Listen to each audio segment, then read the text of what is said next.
सभी को नमस्कार। मैं डॉक्टर शिवाकांत पाठक आपके सम्मुख सत्य, न्याय और धर्म की प्रयोगशाला में आपका स्वागत करता हूं। और ऐसा करते हुए मैं अपने आप में आपकी उपस्थिति को महसूस कर पा रहा हूं। आज के लेक्चर में हम यूनिवर्सल ह्यूमन वैल्यू के तृतीय सोपान वैल्यू रिलेशनशिप के 25वें लेक्चर को लेकर उपस्थित हूं, जिसमें हम मानवीय व्यवस्था के जो 8 आयाम दर्शाए गए हैं उसके तीसरे आयाम न्याय पर चर्चा करूंगा। इसके पहले इसके 2 आयाम स्वास्थ्य और शिक्षा पे हम चर्चा कर चुके हैं और आज के लेक्चर में हम एक नए आयाम न्याय पे चर्चा करेंगे। चलते हैं, देखते हैं कि न्याय का क्या स्थान है मानवीय व्यवस्था में और न्याय को हम कैसे देख पाते हैं संबंधों की कड़ी में। जैसा कि मैं कह रहा था कि मैं आज न्याय के विषय में चर्चा करूंगा, तो हमने पिछले लेक्चरों में स्वास्थ्य और शिक्षा पे चर्चा कर चुके हैं। न्याय के बाद जो अगले 5 हैं जिन पे चर्चा होगी, प्रोडक्शन और service, exchange and distribution, right, utilisation, preservation and participatory service. तो आज की चर्चा में न्याय के क्या आयाम हैं मानवीय संबंधों में जीने के लिए, उसको देखते हैं। मैं ये जानता हूं कि मैं और शरीर अस्तित्व में है। मेरा अस्तित्व तभी तक है जब तक मैं शरीर में हूं और शरीर का अस्तित्व तभी तक है जब तक मैं उसमें हूं। दोनों का अस्तित्व तभी तक है जब दोनों एक दूसरों के साथ सहअस्तित्व में है। इसमें मैं प्रधान हूं और मुझे ही सुख और समृद्धि की निरंतरता चाहिए और इसके पूर्ति के लिए मैं शरीर को एक इंस्ट्रूमेंट के रूप में इस्तेमाल करता हूं। देखिए, न्याय क्या है? When a human being fulfills his relationship with other human beings living in human order, मानवीय व्यवस्था में रहते हुए, एथिकल वैल्यूज के साथ रहते हुए एक व्यक्ति जब दूसरे व्यक्ति के साथ संबंधों का निर्वहन करता है और संबंधों को एथिक्स के मूल्य पे चलाता है और उसके साथ सरलता, सहजता, मधुरता, उदारता के भाव में रहता है, तो उसको एक का दूसरे के साथ न्याय परिभाषित होता है। और जब 2 लोग संबंधों में रहते हुए एक दूसरे के साथ पूरकता के भाव में रहते हैं, पूरकता के भाव में रहने का मतलब, मेरे कहने का उद्देश्य यह है, एक के बिना एक दूसरे के सुख और समृद्धि के लिए काम करते हैं, वैसा ही दूसरा पहले के लिए सुख और समृद्धि के लिए काम करता है, तब एक दूसरे का कॉम्प्लीमेंटरी कहा जाता है। और ऐसा करते हुए एक दूसरे के एक्सपेक्टेशन का फुलफिलमेंट करते हैं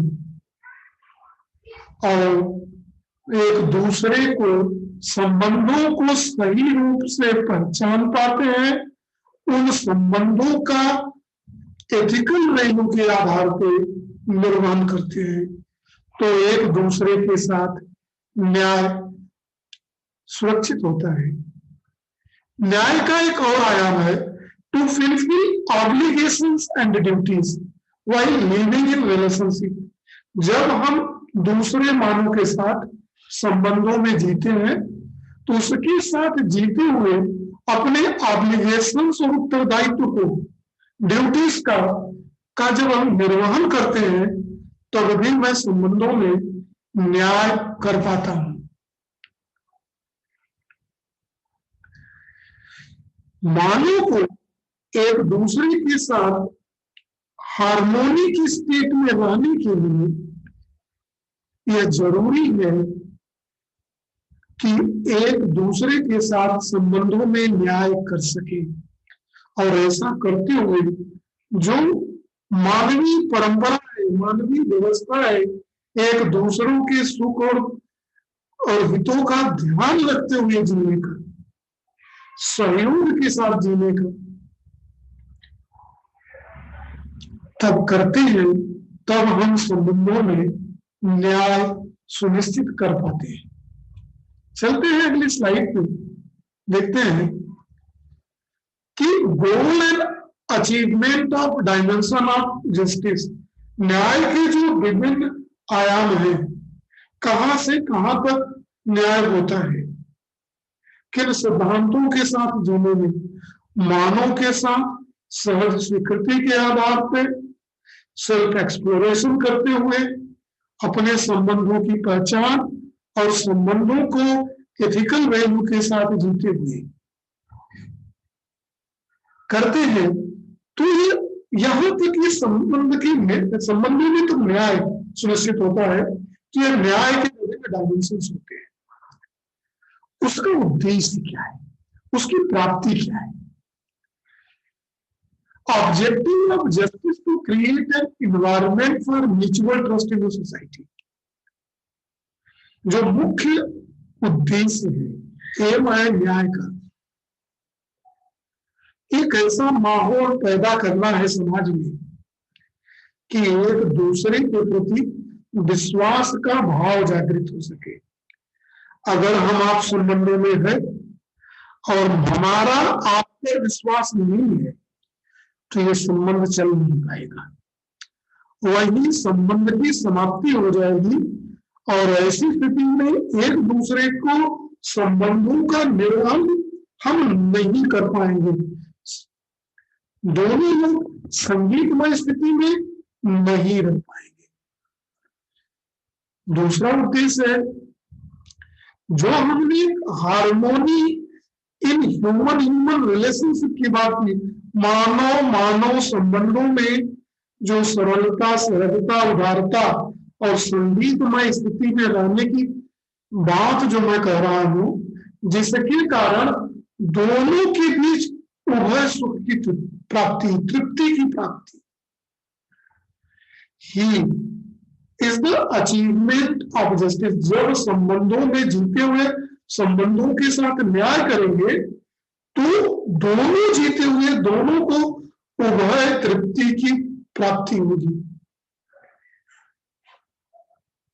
तीसरा चीज है, संबंधों में जब न्याय करते हैं तो environment of trust and fearless developed. तब मानव संबंधों में जीते हुए व्यक्तियों के बीच समाज में विश्वास और निडरता का भाव, वीरता का भाव पैदा होता है, और जब ऐसा होता है तब संबंधों में न्याय सुनिश्चित होता है। और इनकी उपस्थिति में एक मानव का दूसरे मानव के प्रति घृणा, द्वेष, अहंकार, डर, भय और विश्वास का वातावरण होता है। और ऐसी परिस्थिति में हम मानवीय संबंधों में जीते हुए एक दूसरे के साथ मानवीय परंपरा में नहीं जी पाते।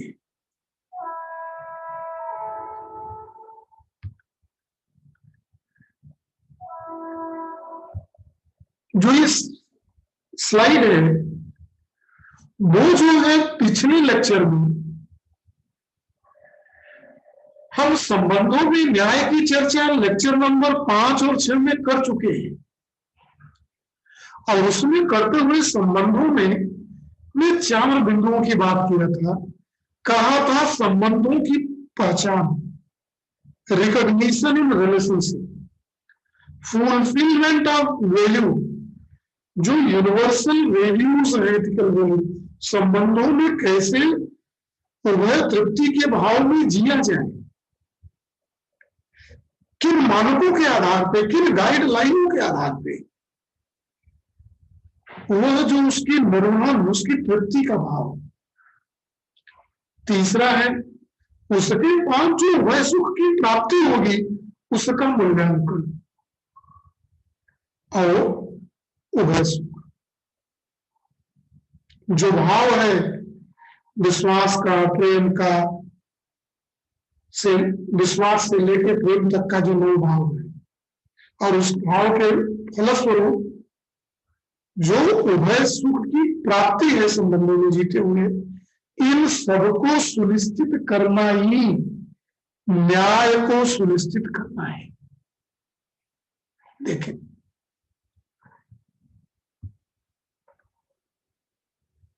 कुछ शब्दों में को ध्यान से देखें जिसकी चर्चा हम पिछले लेक्चर में कर चुके हैं। संबंध, व्यवहार और न्याय। चलें कुछ पॉइंटों को देख लें। सहअस्तित्व क्या है, कोएग्जिस्टेंस क्या है।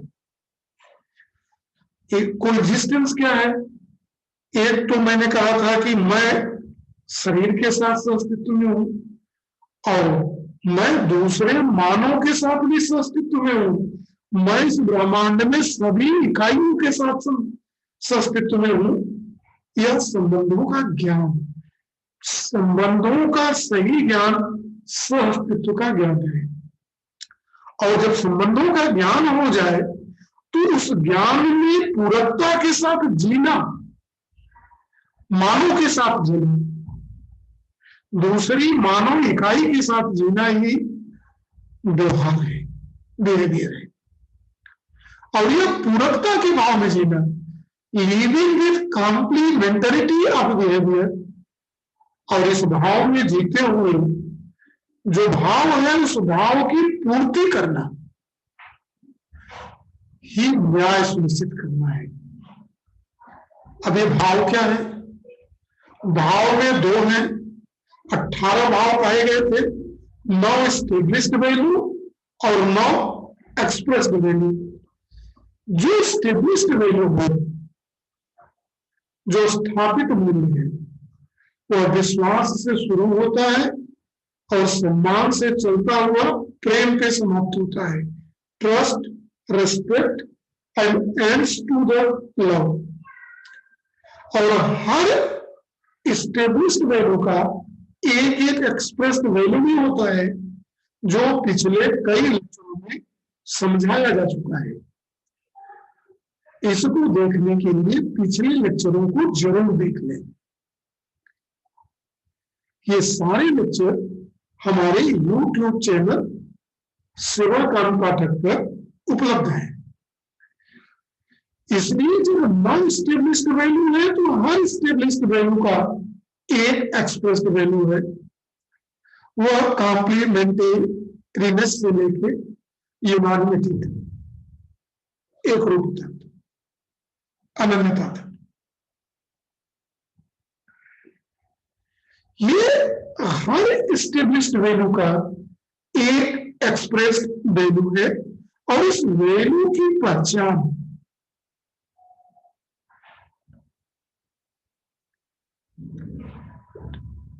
और इस वैल्यू की पहचान ही न्याय की, living with complementarity in behaviour with x और with feeling of all these values, 18 values का मतलब है न्याय को सुनिश्चित करना। जो स्थापित मूल्य है हमारे अंदर में, विश्वास से लेकर प्रेम तक, वो मेरे अंदर remains intact within us, वो मेरे से हर वक्त जुड़े हैं। और expressed value are conveyed at a time of behaviour. जब ये मूल्य हमारे अंदर रहेंगे तो वो मानवीय व्यवस्था में दूसरे मानव के साथ जीते हुए हम जो भाव कन्वे करेंगे, एक दूसरे में ट्रांसमिट करेंगे, जो दूसरा महसूस करेगा, वह कहा जाता है सिस्टम एक्सप्रेस्ड वैल्यूज। जो न्याय है वास्तव में वो क्या है? न्याय है ensuring established value and expressed value in behaviour. मानवीय परंपरा में मानव के साथ जीते हुए नव स्थापित मूल्य और नव शिष्ट मूल्यों के साथ जीना और उसको सुनिश्चित करना ही मानवीय व्यवहार में न्याय को सुनिश्चित करना है। देखिए, इस बात को बहुत आसानी से समझ ले जिन चीजों की हम चर्चा कर रहे हैं। देखिए, ऑब्लिगेशंस, ड्यूटीज एंड एथिक्स, इन चीजों को देखें, क्योंकि हमने इस पूरी चर्चा में ऑब्लिगेशन का भी नाम लिया है, ड्यूटी का नाम लिया है, एथिक्स का नाम लिया है। ऑब्लिगेशन है understanding the issues completely, taking full responsibility and excusing. जब हम मानवीय व्यवस्था में जीने चलते हैं और मानव के साथ जीते हुए संबंधों का निर्वहन करते हैं, तो संबंधों के निर्वहन में जो प्रक्रिया आती है, जो समस्याएं आती हैं, उन समस्याओं को समझना, उन समस्याओं का निदान करना और उसको समझने और निदान करना और उस मानवीय परंपरा में जीने का के उत्तरदायित्व का भाव और उसमें संपूर्ण रूप से जी लेना ही ऑब्लिगेशंस का भाव है। और ड्यूटी क्या है? Taking the responsibility personally, supporting the person who has taken the full responsibility in his execution. जिस व्यक्ति ने मानवीय परंपरा में जीते हुए, संबंधों में मेरे साथ जीते हुए और संबंधों में जीने का पूर्ण रूप से तैयारी करके एक्सीक्यूट कर रहा है मेरे से जीने के लिए, कैसे इनको जिया गया, इनसे संबंध क्या है, इनकी समस्याएं, इश्यूज क्या है, इश्यूज को समझना, सॉल्व करना और करते हुए एक दूसरे के साथ सुखपूर्वक जीवन जीना, ऐसे जीते हुए आदमी के साथ सहयोग करना ड्यूटी है। This is the case when one has not understood the issues completely. जब हम मानवीय परंपरा में जीते हुए किसी के साथ जीते हैं और दूसरा पूर्णतया मेरे साथ सहज स्वीकृति के आधार पर, सत्य, धर्म और न्याय के आधार पर,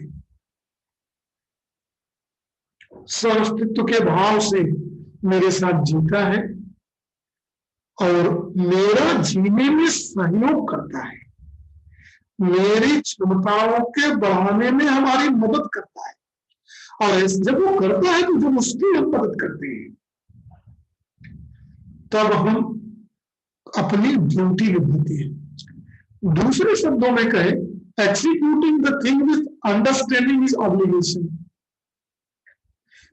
एग्जीक्यूटिंग द थिंग्स मतलब समझते हुए, संबंधों में दूसरे के साथ हमें संबंधों में जीना है, तो उनके साथ जीने में कितने इश्यूज आएंगे, कितने पॉइंट आएंगे जिनमें संबंधों को मदद बनाने की जरूरत है, उन संबंधों को, उन इश्यूज को समझना और उसमें जीते हुए उसको सॉल्व करके उसका निदान करना, एक्सिक्यूट करना, ही ऑब्लिगेशन है। Doing the things while understanding is duty. Doing the things, ऐसा करते हुए समझना ड्यूटी है। और अगर ये ऑब्लिगेशन और ड्यूटी है तो समझे एथिक्स क्या है।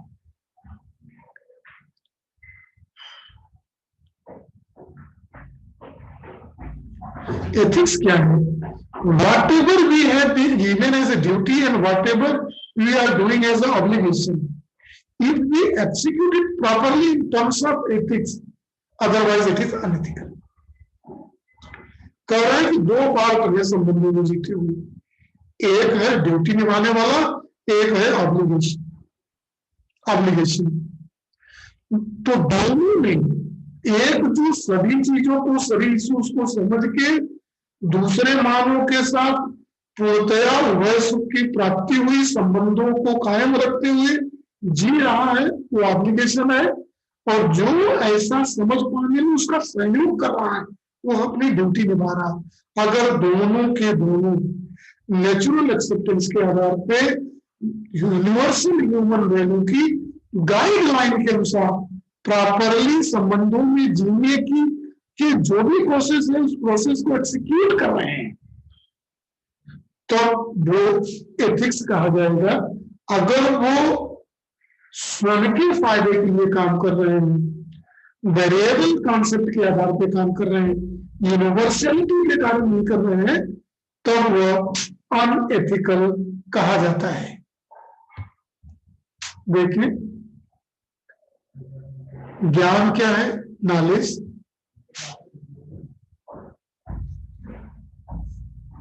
Understanding and acceptance of relationship, संबंधों को जानना और उसको स्वीकार करना ज्ञान है।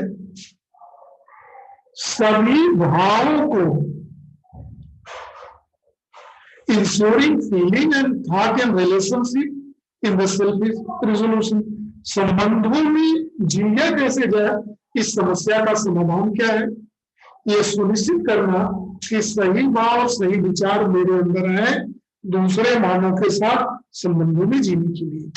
सभी नो एस्टेब्लिश्ड वैल्यू, और उस एस्टेब्लिश्ड वैल्यू के साथ चलेंगे तो व्यवहार में एक्सप्रेस्ड वैल्यू कैसे होंगे, शिष्ट मूल्य कैसे होंगे, हमारे चेहरे के भाव कैसे होंगे, यह विधान है। Expressing this feeling in relationship, इन 18 संबंधों को प्रदर्शित करना व्यवहार है। और अपने परिवार से लेकर विश्व परिवार तक इसमें जीते हुए न्याय को सुनिश्चित करना अखंड समाज है, अनडिवाइडेड सोसाइटी है, जिसकी कल्पना को लेकर हम चलते हैं। तो इसमें चलने के लिए जो स्टेप्स हैं, knowledge, resolution, justified behaviour and undivided society.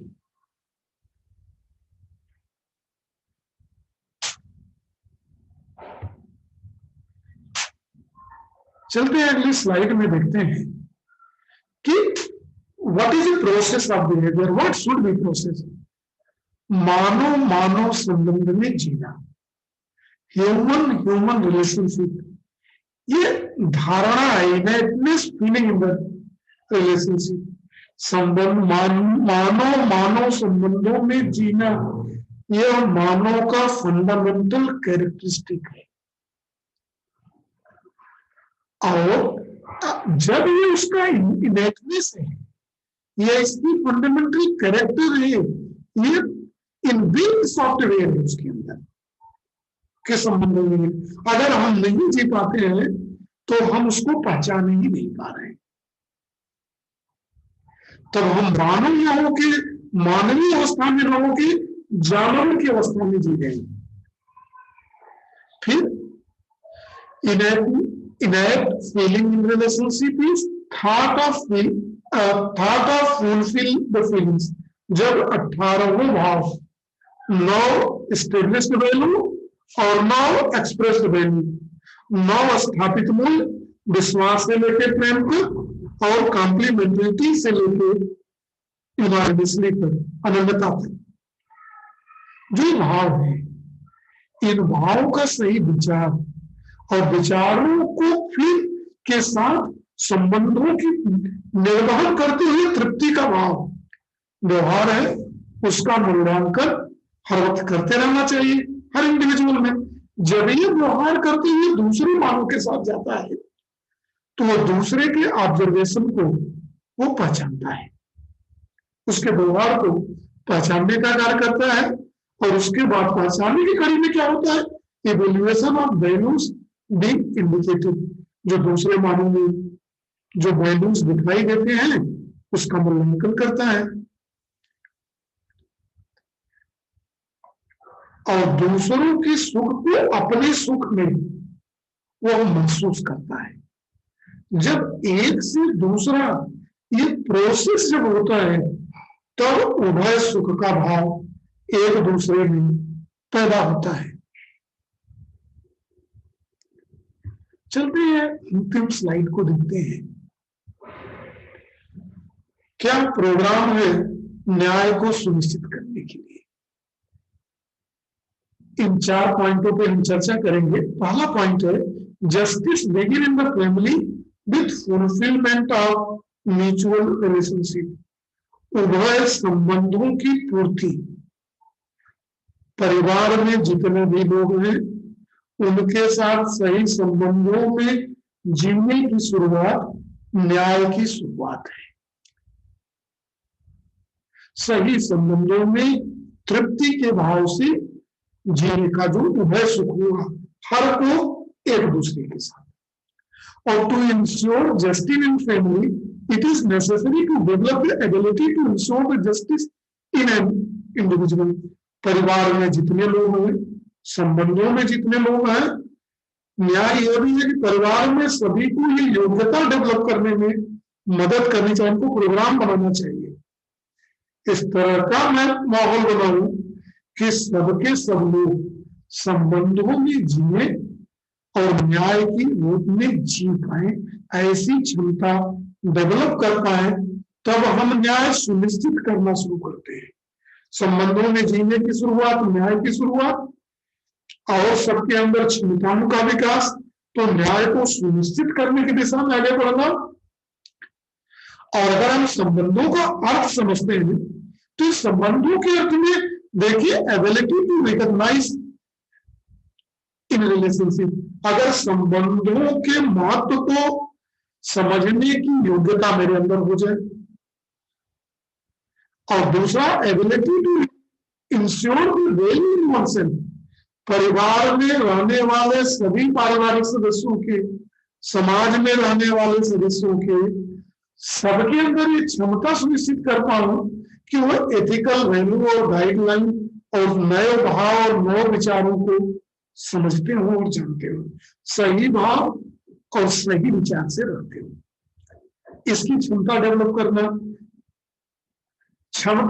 करना कि जो हमारे मानवीय संबंध में जीने वाले सभी इकाई, सभी मानवों के अंदर जो वैल्यूज, एथिकल वैल्यू है, वैल्यूज का मूल्यांकन, और इसके बाद यह सुनिश्चित कर पाए कि मूल्यों को समझे और संबंधों में जीते हुए वह सुख को सुनिश्चित कर पाए, तृप्ति के भाव से दोनों जी पाए, तब हम न्याय के अर्थ को समझ पाते हैं।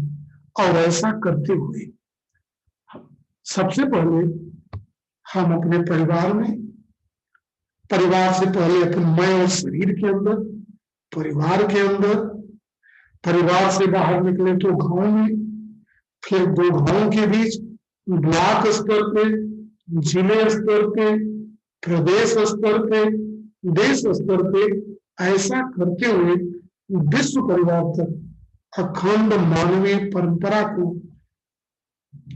कायम कर सके, तब मुझे मोक्ष की प्राप्ति होगी, परमानंद की प्राप्ति होगी। तब उभय तृप्ति के भाव से निरंतरता में हम जी पाएंगे। आज के लेक्चर में बस इतना ही। एक नए लेक्चर के साथ आपसे फिर मिलेंगे। तब तक के लिए सभी को नमस्कार।